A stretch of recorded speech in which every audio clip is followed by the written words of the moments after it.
Mesdames et messieurs, bonjour et bienvenue à vous donc dans cette nouvelle édition de votre journal de 15 heures. Voici les principaux titres qui vous seront développés.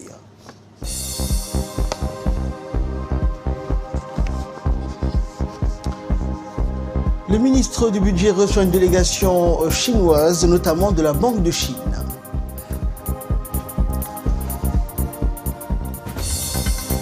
Et aux États-Unis, Mike Pompeo signe un accord de défense avec la Grèce. Bonjour à tous et merci de nous rejoindre pour cette édition. Sous la conduite de son président Mohamed Ali Hamed, l'Assemblée nationale a tenu donc aujourd'hui sa première conférence des présidents de la session budgétaire, organe statutaire veillant au bon déroulement des activités collectives conformément aux articles 21 et suivants du règlement intérieur. La conférence, dans sa séance d'aujourd'hui, a vu la participation du ministre de la Défense en sa qualité de membre du gouvernement chargé des relations avec le Parlement, du questeur et du secrétaire de l'Assemblée et enfin du rapporteur général du budget. La conférence des présidents s'est penchée principalement sur la transmission de la commission permanente compétente des projets de loi en instance qui sont au nombre de 4, à savoir le projet de loi numéro 59 portant ratification de l'accord de financement pour le projet intégré de transfert monétaire et renforcement du capital humain, projet de loi numéro 60 portant ratification d'un accord de financement d'un don et d'un prêt pour le projet d'amélioration de la performance du secteur de la santé, projet de loi de finances numéro 61 portant règlement définitif du budget de l'État de l'exercice 2018 et projet de loi de finances 62 portant budget rectificatif de l'État pour l'exercice 2019. Pour rappel, les deux premiers textes susmentionnés échoient à l'agenda de la Commission permanente des affaires étrangères quant au double corpus des finances publiques. Il relève de l'examen et appréciation de la Commission permanente en charge de l'économie, des finances et du plan. Le ministre du Budget, Abdelkarim Aden Cher, a reçu en audience aujourd'hui une délégation du groupe préparatoire de la Bank of China, conduite par son chef de groupe, Zhu Jieji, directeur général adjoint de la Bank of China. Était également présent à cette réunion le chef de cabinet du ministre du Budget, le secrétaire général Simon Mibratou, le directeur général des impôts, Saïd Guelleh, et les conseillers du ministre chargé des relations publiques, Ahmed Moyali. Après les salutations d'usage et échange des cartes de visite avec le ministre du Budget, le chef du groupe préparatoire de la Bank of China a présenté son institution qui est une banque commerciale conventionnelle dotée de la personnalité morale qui vise essentiellement une clientèle internationale privée dont une clientèle chinoise mais aussi djiboutienne et internationale d'autres pays. La Bank of China vise à s'inscrire donc ses objectifs dans la ligne toute tracée de la vision 2035 qui aspire à faire de notre pays non seulement un hub logistique régional mais aussi un hub financier et une place commerciale internationale pour toute la région environnante de l'Afrique de l'Est. Et la Bank of China vient tout juste de finaliser les travaux d'aménagement de son site sur la route de la Siesta et son ouverture est prévue pour très bientôt. Le chef du groupe de la Bank of China a sollicité le concours du ministère pour que sa banque puisse obtenir toutes les facilités procédurales au niveau du ministère au fin de démarrer son activité. Le ministre du Budget, Abdelkarim Aden Cher, a souhaité donc la bienvenue à la Bank of China en évoquant les liens historiques d'amitié de fraternité qui lie nos deux pays. Le ministre du Travail chargé de la réforme de l'administration, Isman Ibrahim Roblé, a lancé l'ouverture d'une formation sur le développement des compétences et l'entrepreneuriat à l'INAP ce matin. Ce séminaire organisé par le ministère du Travail chargé de la réforme de l'administration en partenariat avec le Centre de recherche statistique, économique et sociale de l'Organisation de la coopération islamique basée en Turquie, notamment à Ankara, a pour objectif de renforcer les capacités sur les compétences des bases à l'employabilité et à l'entrepreneuriat. Cette formation animée par une experte tunisienne du CESRIC est destinée à une trentaine de formateurs issus des différents départements ministériels concernés par ces deux emblématiques, notamment l'employabilité et l'entrepreneuriat. Elle se poursuivra pendant 3 jours du 6 au 8 octobre à l'INAP.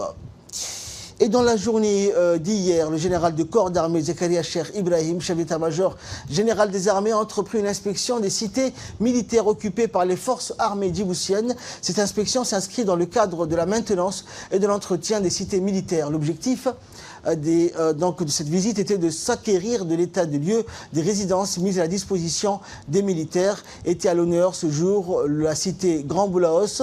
Dans son déplacement, le général Zakaria Cheikh Ibrahim était accompagné par le général de brigade Tahir Ali Mohamed, chef d'état-major de la défense. À son arrivée, le général a été accueilli par le général de division Hassan Ali Kamil, conseiller du chef d'état-major, Maroubou Fatouma Awal Ousmane, maire de la ville de Djibouti, le colonel Ahmed Dahir Djama, chef de la cité, et le colonel Mohamed Ouaïs Abane, major de garnison.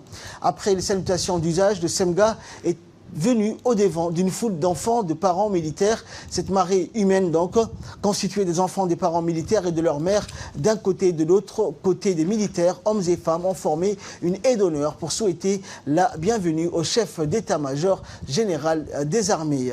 Guidé par le réflexe parental, le SEMGA a d'abord salué les enfants de la cité qui l'ont accueilli par des belles paroles, ensuite se diriger vers les officiers et sous-officiers résidents.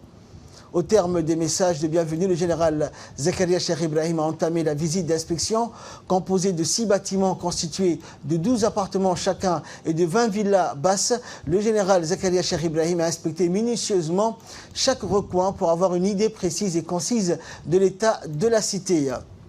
Plusieurs points ont été discutés en passant par la sécurité, l'hygiène et les rénovations récentes entreprises et bien d'autres points également. Cette visite d'inspection était entrecoupée par des moments de détente et de collation qui ont été offertes. Parmi les réalisations faites, on note notamment la création d'un parc de jeux pour les enfants où ces derniers peuvent venir y jouer et s'émanciper tout en profitant de leur jeunesse pendant des heures de pause ou les après-midi. Et au terme donc de la visite, le général a reçu également des explications de la part des militaires présents sur le fonctionnement et la composition de la cité.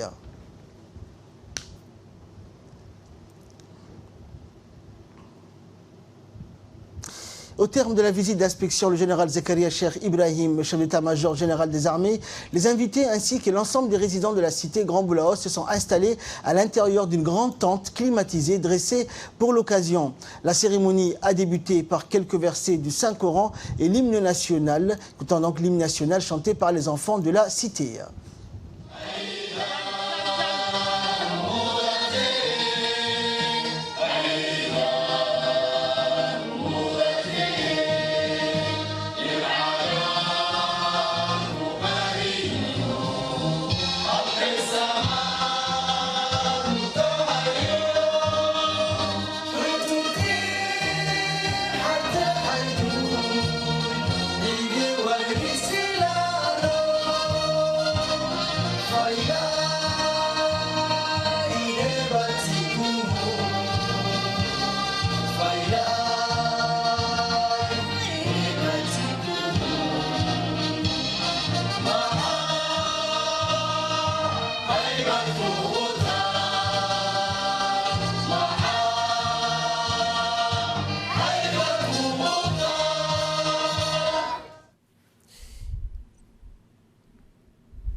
Et au terme de cette visite d'inspection, les mères et épouses des militaires ont offert au nom des résidents de la cité Grand Boulaos des cadeaux au chef d'état-major général des armées et à sa délégation.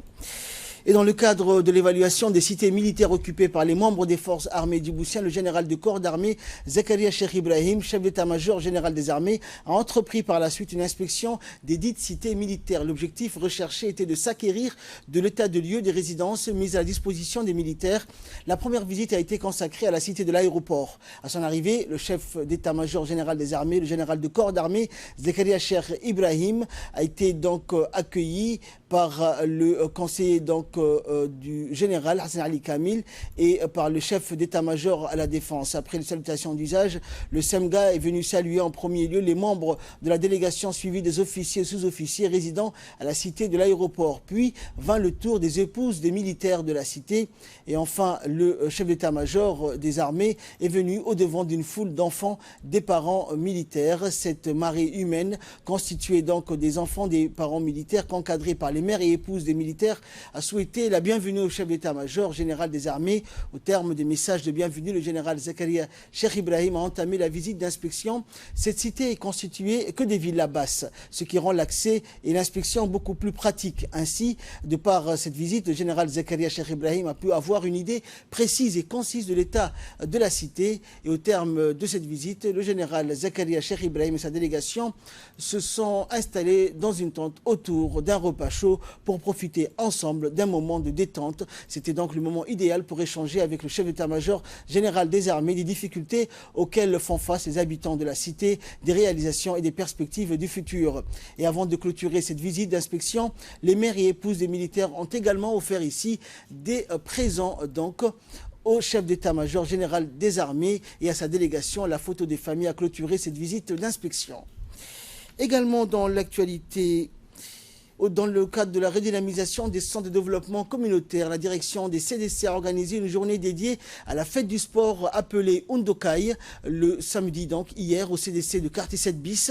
En effet, animé par des animateurs des CDC et des volontaires japonais, plusieurs activités ont été présentées par plus de 200 jeunes garçons et filles issus des différents CDC de la capitale. Il s'agit des épreuves comme l'hymne national de Djibouti, exercice avec musique et enchaînement, cours de 50 mètres, course obstacle avec sac, lancer des balles basketball, danse traditionnelle, saut à la corde en groupe, tir à la corde, cours de relais, ceci donc avec pour objectif de susciter les jeunes à la rigueur, l'esprit de groupe, le fair play, entre autres. Des éléments indispensables dans la construction des futurs hommes et femmes qui auront en charge la construction de leur nation. De même, pour occuper cette jeunesse et contrevenir aux problèmes d'oisiveté et de la drogue, la direction des CDC compte organiser Undokai à travers les centres des différents quartiers de Djibouti-Ville. Le secrétariat d'État à la jeunesse et au sport informe les candidats au concours du Grand Prix du chef de l'État que la date limite de dépôt du dossier initialement prévue pour le lundi 7 octobre est reportée pour le jeudi 10 octobre à 16h30. Tous les jeunes intéressés sont priés de bien vouloir retirer le dossier de candidature dans les CDC ou auprès de la direction de la jeunesse. Le régiment interarmé de Dikil, le RIAD et les éléments de la douane sous le commandement du colonel Idriss Omar Eleye ont mené hier une opération de grande envergure dans les environs de Tawe'o, secteur de Bondara, à 15 km du chef-lieu de la ville de Dikil. Ces derniers ont intercepté 44 colis de 4 de contrebande de 50 kg chacun, soit au total 2 tonnes 200 kg de 4 provenant de l'Éthiopie à travers la localité de Tawe'o, à proximité de Bondara, transportés à Dodom. Rappelons encore une fois que ces opérations se sont effectuées sous l'autorité du responsable de la brigade de douane de Dikil, Moussa Omar Moussa, en collaboration avec le colonel de l'armée RIAD de Dikil, Idriss Omar Eleye. Le directeur général de la douane et des droits indirects, Gouled Ahmed Youssouf, et le préfet de la région de Dikil, Adan Darar Moussa, ont adressé leurs vives félicitations à l'ensemble des éléments de la douane et militaires de Dikil pour leur collaboration et à la réussite de cette opération de lutte contre la contrebande sous toutes ses formes. Et comme à ses habitudes, l'équipe mobile du centre médico-hospitalier d'Obok, dirigée par le dynamique docteur Dimbio Ibrahim, a effectué des sorties dans les localités reculées. Cette fois-ci, c'était autour de la localité de Wadi et de ses environs. La population de Wadi attendait impatiemment la venue de l'équipe du docteur Dimbio, une équipe pluridisciplinaire composée notamment d'une sage-femme, d'infirmiers, de techniciens ophtalmologues et de nutritionnistes. Les activités étaient concentré sur la consultation adultes et enfants. Il y avait également le dépistage de la malnutrition, la campagne de vaccination, des consultations ophtalmologiques ainsi que le planning familial. La population de cette zone montagneuse, difficile d'accès, a du mal à se rendre dans les chefs-lieux pour des soins et le poste le plus proche se trouve à Wadi, au centre. De ce fait, avoir l'opportunité de voir un médecin, un ophtalmologue, une sage-femme et bénéficier de vaccination pour leurs enfants dans la cour de leur maison est une aubaine pour eux. Il faut noter que le déplacement de l'équipe mobile a coïncidé avec le début de la saison de pluie tant attendue dans ces contrées où les gens sont des éleveurs. La population a tenu à remercier l'équipe du Dr Dimbio pour ses prestations. Ils ont également loué les efforts du ministre de la Santé et du ministre de la Santé dans les domaines des soins préventifs et des soins curatifs menés à travers plusieurs canaux dans l'équipe mobile. Et de là, nous passons à l'actualité internationale. En Irak notamment, près de 100 morts après 5 jours de manifestations. La suite avec Fardous Hussein. Des milliers d'Irakiens sont descendus dans les rues du pays hier pour réclamer le départ du gouvernement accusé de corruption. D'après un bilan effectué hier par la Commission gouvernementale des droits de l'homme irakien, 93 personnes ont été tuées. En grande majorité des manifestants, la plupart d'entre eux ont été tués par balle, selon des sources médicales qui avaient indiqué la veille que 6 policiers avaient trouvé la mort. Lors des 4 jours de violence, environ 4000 blessés ont été recensés. Le mouvement de contestation né sur les réseaux sociaux proteste contre la corruption, le chômage et la déliquescence des services publics dans un pays tout juste sorti de 4 décennies de conflit. Ce mouvement spontané est toutefois présenté par les manifestants comme non partisan. Il constitue le premier test pour le gouvernement Mahdi en place depuis à peine un an. Et enfin, échec des discussions hier sur le désarmement nucléaire nord-coréen à Stockholm. Hier aura été un échec. Les discussions sur le désarmement nucléaire de la Corée du Nord n'ont abouti à rien. Hier samedi à Stockholm, l'émissaire de Pyongyang a rejeté la faute sur les États-Unis qui, selon lui, n'ont rien apporté de nouveau à la table des négociations. Un envoyé de Washington et un homologue du régime communiste s'étaient donné rendez-vous en Suède pour renouer un dialogue rompu depuis l'échec du sommet d'Hanoï en février dernier entre Donald Trump et Kim Jong-un. Le feuilleton de cette nouvelle prise de contact avait commencé mardi par la réponse positive de la Corée du Nord à l'invitation américaine pour des pourparlers en Suède. Mais 24 heures plus tard, les États-Unis désenchantés Pyongyang venaient d'effectuer un nouveau tir balistique. Malgré cela, Donald Trump avait maintenu les discussions ce samedi en Suède. Cet échec est d'autant plus cuisant pour un président en quête de succès diplomatique. C'est tout pour cette édition. Merci pour votre très aimable attention. Excellent du programme sur Télé Djibouti.